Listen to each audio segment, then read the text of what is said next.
Ya, Shalom Alaihim Besim Hamasyiah. Salam damai selalu di dalam nama Tuhan Yesus Kristus. Ya, kembali kami dalam Kodrat Ilahi. Salam sehat buat kita semua.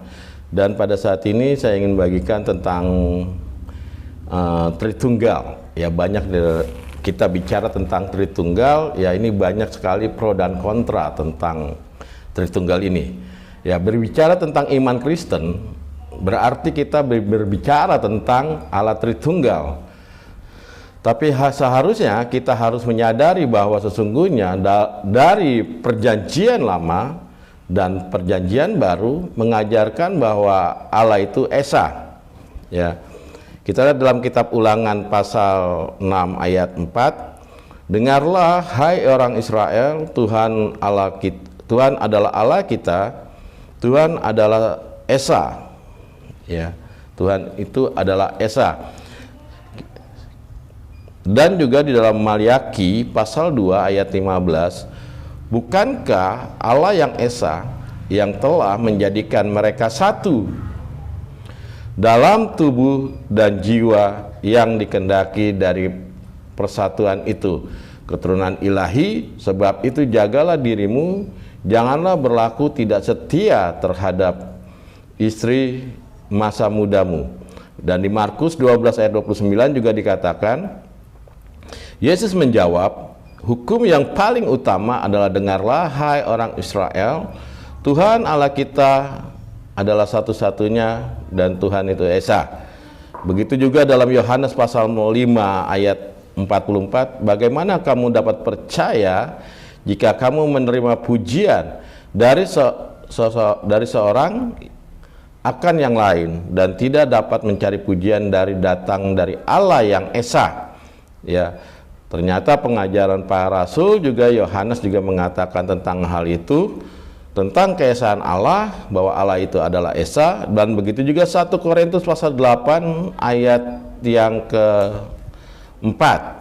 Karena itu tentang makanan daging-daging yang dipersembahkan kepada berhala, kita tahu bahwa tidak ada berhala di dunia ini dan tidak ada Allah kecuali Dia satu-satunya. Ya.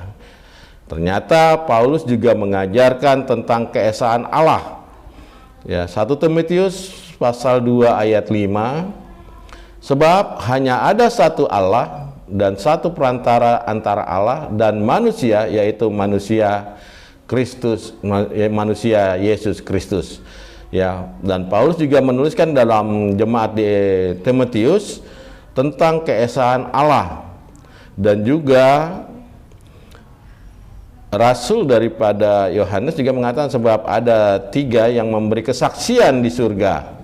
Ya, 1 Yohanes pasal 5 ayat 7, sebab ada 3 kesaksian yang memberi kesaksian di dalam surga, Bapa, Firman, dan Roh Kudus, dan ketiganya adalah satu. Inilah kata Esa. Makanya di dalam penulisan dalam bahasa Ibrani dikatakan juga Sema Israel Yahweh Eloheno Yahweh Echad. Nah, Echad ini adalah kesatuan. Ya, di sana ada 3 ada Bapa, Firman, dan Roh Kudus. Nah, Firman itu menjadi manusia yang namanya Yesus. Nah, dalam sejarah Alkitab menyatakan dari abad pertama teks daripada perjanjian baru yang diakui adalah teks Textus Receptus. Selama berabad-abad teks ini yang disalin dan dijaga kemurniannya.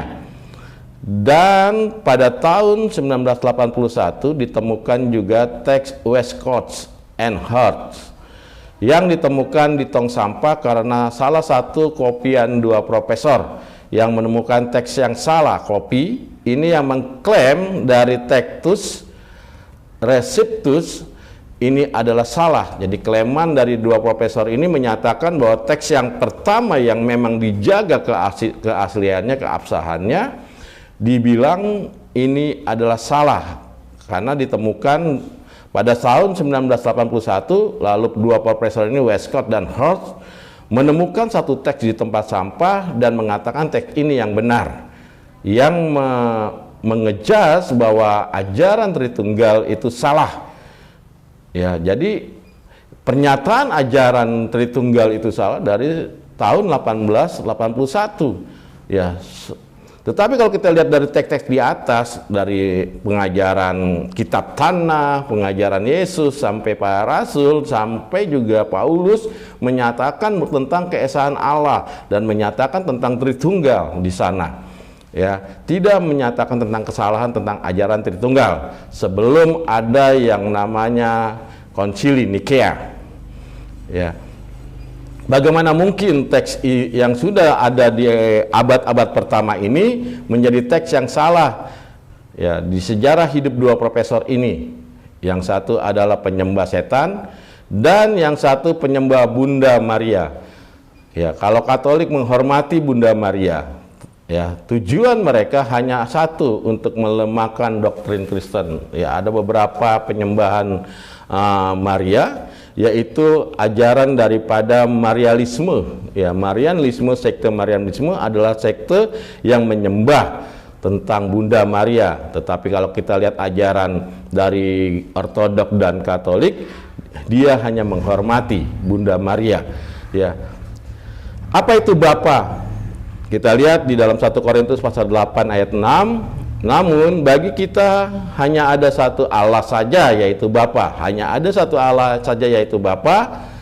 Artinya Bapa itu menunjukkan kepada otoritas kekuasaan, dan kita tahu bahwa sesungguhnya Allah itu roh. Ya, makanya dikatakan namun ada satu Allah saja, yaitu Bapa. Ya, disebut Bapa bukan berarti itu tentang jenis kelamin, tetapi disebut Bapa ini masalah otoritas. Ya, pemimpin. Bukankah seorang bapak di rumah tangga dia menjadi seorang pemimpin yang mengotoritaskan satu keluarga ini? Begitu juga dengan Allah, dipanggil Bapa karena dia mempunyai otoritas terbesar, ya, di dalam aspek kehidupan kita. Ya, begitu juga dengan Yohanes pasal 4 ayat 24 dan Yohanes pasal 1 ayat 18. Tak seorang pun pernah melihat Allah, tetapi anak tunggal Allah yang ada di pangkuan Bapa yang menyatakan diri. Tak seorang pun, ya, siapapun yang merasa dirinya manusia, itu artinya tidak pernah melihat Allah. Yang mereka lihat adalah anak tunggal, ya, anak tunggal atau teofani, firman Allah yang menampakkan diri di hadapan Musa dan Abraham. Ya. Lalu apakah itu anak? Ya, Yohanes pasal 17 ayat 5, dan sekarang ya Bapa, muliakan aku bersamamu dengan kemuliaan yang kau miliki bersama-sama dengan sebelum dunia ada. Ya. Kenapa dikatakan dia sebelum dunia ada? Karena dia memang adalah Logos. Yohanes pasal 8 ayat 42, Yesus berkata kepada mereka, jikalau Allah adalah Bapamu, kamu akan mengasihi aku, karena aku datang dan berasal dari Allah, dan aku datang bukan dari atas kehendakku sendiri, melainkan Dia yang mengutus aku. Jadi kata utusan itu adalah firman yang turun ke bumi, mengambil daging dan menjadi manusia. Jadi kata utusan berbeda sekali dengan konsep saudara-saudara kita yang lain. Ya, di sini kata utusan adalah firman Allah, ya, yang hipostasis ini mengambil daging dan menjadi manusia. Dan dikatakan tadi, ya, aku keluar dan datang dari Allah. Jadi sebelum dia keluar dari Allah, dia ada dikandung dalam pemikiran Allah. Itu sebabnya disebut dengan kata logos. Apa logos? Ya, logika, pemikiran. Itu sebab firman itu dikandung dalam pemikiran Allah lalu dikeluarkan. Ya, sesuatu yang dikandung dan dikeluarkan itu namanya anak. Karena anak itu, karena firman Allah adalah satu, Allah itu satu, itu namanya tunggal. Itu sebabnya firman Allah, ya, disebut dengan anak tunggal. Kita tahu, dan anak tunggal itu, firman itu masuk ke rahim Maria dan menjadi manusia. Ya. Dan fungsi anak, apa sih fungsi anak itu tersebut? Ibrani pasal 1 ayat yang kedua, pada hari-hari terakhir ini Allah berbicara kepada kita melalui anaknya yang dipilihnya, untuk menjadi pewaris atas segala sesuatu yang melaluinya juga Allah menciptakan alam semesta ya. Jadi fungsi anak adalah untuk kita dapat lagi berkomunikasi dengan Allah, dan kita tahu dan terus kita menjadi pelantara antara dengan Allah. Ya, begitu juga tadi di dalam Yohanes 1 ayat 1 dikatakan en harki en hologos kai hologos. Karena ini pelantaranya. Ya. Firman telah ada dari mulanya, itu sebabnya dia selalu katakan ya aku telah ada, ya alfa dan omega, dari awal dan akhir. Kenapa? Karena dia sebelumnya adalah firman atau logosnya Allah, dan setelah itu menjadi manusia. Yohanes 1 ayat 3, segala sesuatu diciptakan oleh dia, ya. Tanpa dia segala sesuatu tidak pernah ada. Ini mungkin bisa ada, ya. Coba apakah benar segala sesuatu diciptakan oleh dia? Kita lihat di dalam kitab Kejadian pasal 1 ayat yang ke-1. Pada mulanya Allah menciptakan langit dan bumi. Ya, Allah menciptakan langit dan bumi. Bumi belum berbentuk dan kosong gelap gulita menurut samudra raya, dan roh Allah melayang-layang di permukaan air. Ya. Dan selanjutnya berfirmanlah Allah, jadilah terang. Lalu terang itu jadi, ya. Siapa yang menciptakan terang adalah firman, logos itu sendiri. Berbeda dengan ayat pertama dikatakan Allah menciptakan langit dan bumi. Dia langsung berkata Allah menciptakan langit dan bumi. Yang berikutnya berfirmanlah Allah, jadilah terang, ya. Jadi yang menciptakan terang adalah firman. Selanjutnya ayat 6 berfirmanlah Allah. Ayat 9 berfirmanlah Allah. Ayat 11 berfirmanlah Allah. Ayat 14 berfirmanlah Allah, dan seterusnya sampai ayat 20 berfirmanlah Allah. 26 juga mengatakan berfirmanlah Allah. 24 juga mengatakan berfirmanlah Allah. Itu sebabnya Yohanes mengatakan segala sesuatu diciptakan melalui dia. Siapa dia? Logos itu tersebut, firman itu tersebut, sebelum dia mengambil daging yang namanya Yesus. Jadi firman itu yang menciptakan seisi bumi ini. Itu sebabnya dalam Yohanes 13 ayat 13 mengatakan, ya, kamu menyebut aku guru dan Tuhan, dan katamu itu tepat, sebab memang akulah guru dan Tuhan. Ya, dalam bahasa asli dikatakan atim, kalian korimli, memanggil kepadaku moreh, guru, fi adun, dan Tuhan, ve yetil tim, dan kalian tepat, hasher, yang di debertim, kalian telah menyatakan ki anihu, sebab akulah dia. Ya, jadi dikatakan, ya, apa yang kalian katakan itu tepat, bahwa dia adalah Tuhan dan guru itu tersebut, ya.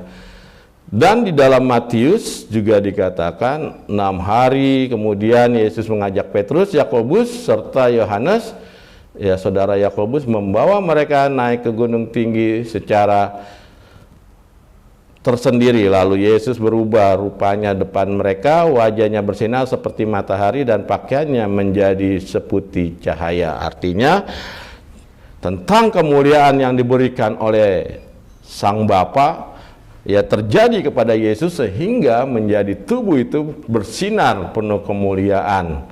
Ya, seperti sebelum ia diturunkan ke bumi, dia ada di surga. Dia memakai tentang kemuliaan itu sendiri. Itu sebabnya Yesus juga dikatakan, ya, akulah alfa dan omega, ya, karena dia sebelumnya adalah logos itu sendiri, lalu menjadi manusia, dan seterusnya. Dia menutup juga segala nabi-nabi, ya, dia katakan akulah alfa dan omega. Jadi ditutup juga semua para nabi-nabi, ya. Jadi saat ini kalau memang ada yang mengatakan dirinya nabi, ya nabi palsu. karena sudah ditutup segalanya, akulah Alfa dan Omega. Ya. Lalu fungsi tentang Roh Kudus. Apa sih Roh Kudus? 1 Korintus pasal 2 ayat 10 dan 11. Karena kepada kita Allah telah menyatakan oleh Roh, sebab Roh menyelidiki segala sesuatu, bahkan hal-hal yang tersembunyi dalam diri Allah. Siapa gerangan di antara manusia yang tahu apa yang terdapat di dalam diri Allah, diri manusia, selain roh manusia sendiri yang ada di dalam dia? Demikian pula tidak ada seorang pun yang tahu apa yang terdapat di dalam diri Allah selain roh Allah sendiri. Dengan melalui sabdanya, dia Allah menciptakan ya segala sesuatu. Dengan rohnya Allah memberi kehidupan. Ya, Mazmur pasal 33 ayat 6, oleh firman Tuhan langit dijadikan oleh nafas dari mulutnya segala tentaranya. Ya, jadi melalui nafas Allah ya semua dihidupkan. Kejadian pasal 7, pasal 2 ayat 7 juga dikatakan, lalu Allah menciptakan manusia dari tanah dan debu, lalu dihembuskan nafas hidup. Jadi ya, fungsi dari semuanya, Bapa adalah memang oknumnya yang menciptakan langit dan bumi, dan Roh Kudus yang memberikan nafas hidup manusia. Begitu juga firman Allah yang menciptakan langit dan bumi. Jadi Allah yang benar, yang Tritunggal, dia punya oknumnya, dia punya nafas atau Roh Kudus, Roh Allah yang memberi kehidupan, dan juga mempunyai firman yang menciptakan segala sesuatu. Jadi kalau Allah yang satu dia tidak punya roh dan tidak punya firman, ya bagi saya adalah berhala. Ya, jadi Allah yang benar adalah harus Tritunggal. Itulah iman Kristen yang sebenarnya. Ya, ini saja yang dapat saya bagikan buat saudara, kiranya dapat memberkati kita semua. Tuhan Yesus memberkati kita semua.